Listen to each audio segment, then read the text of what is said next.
তো কেমন আছেন সবাই? আশা করি সবাই ভালো আছেন। তো আমি অনেক ভালো আছি। তো আজকে একটা এমনই প্রাণীকে নিয়ে আলোচনা করব যে নাকি পানি থাকার পরেও সাঁতুর পারাবার পাইছে না। বলো বাবাজি।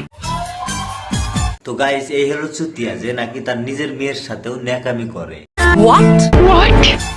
চুতিয়া, তোমার একটা কথা কই বুড়া করে, তুমি মনোযোগ দেও না।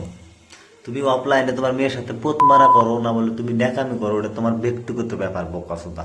কিন্তু তুমি কেন সোশ্যাল মিডিয়ায় এসে মেলমেল করো বোকাসুদা মেয়েকে নিয়ে? কারণ তারা টিকটকার, তাদের বুদ্ধি পুটকিতে। আপনারা যদি এত ভদ্র হয়ে থাকেন তাহলে এই ধরনের ভাষাগুলো ব্যবহার করেন কেন? কি এমন বলছে বোকাসুদা? তুমি তাকে অভদ্র বানিয়ে দিলে বোকাসুদা। তোমার বাবা মেয়ে যেভাবে ভিডিও বানাচ্ছ এটা তো বলা স্বাভাবিক। যদি বলা অভদ্রতা হয় তাহলে বোকাসুদা এটা কি?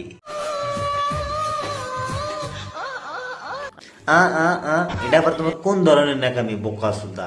মানলাম নাই তোর পাতলা শখ, তোর কুটুর করা আরস না, তুই তোর মেয়েকে নিয়ে পুত মারা করস। তাই বোকাসুদা, তুই তোর কি অল্প লজ্জা সরব নাই বোকাসুদা? তুই ডাইরেক্ট সোশ্যাল মিডিয়ায় এসে মেলমেল করতে বোকাসুদা।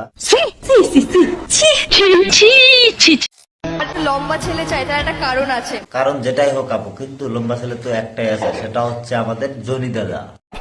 তোমার যদি সাহায্য লাগে তুমি কিন্তু যেতে পারো জনি দাদার বগলে, তোমাকে কিন্তু হ্যাঁ, আপনাকে করবেও সাহায্য।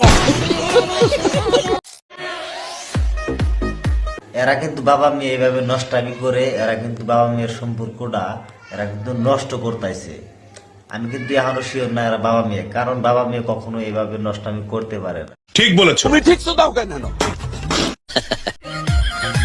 মেলস গুলো তো পুরাই ট্যালেন্ট, তোরা তো এখন বুড়া করে ব্যবসা শুরু করা হয়। ভাই এনার কাছে পাঠাই দেওয়া যায় না?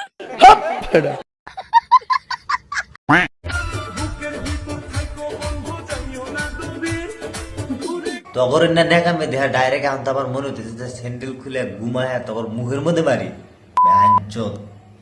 তো বুইনা কক সুদা তগরে কই বোকা সুদা, তোরা যদি মেলমেল করার এত ইচ্ছা বইরা করে অফলাইনে করেন কা, কি করবি বাল করবি করেন কা, সোশ্যাল মিডিয়া এসে মেলমেল সুদাস কে বোকা সুদা কোনা।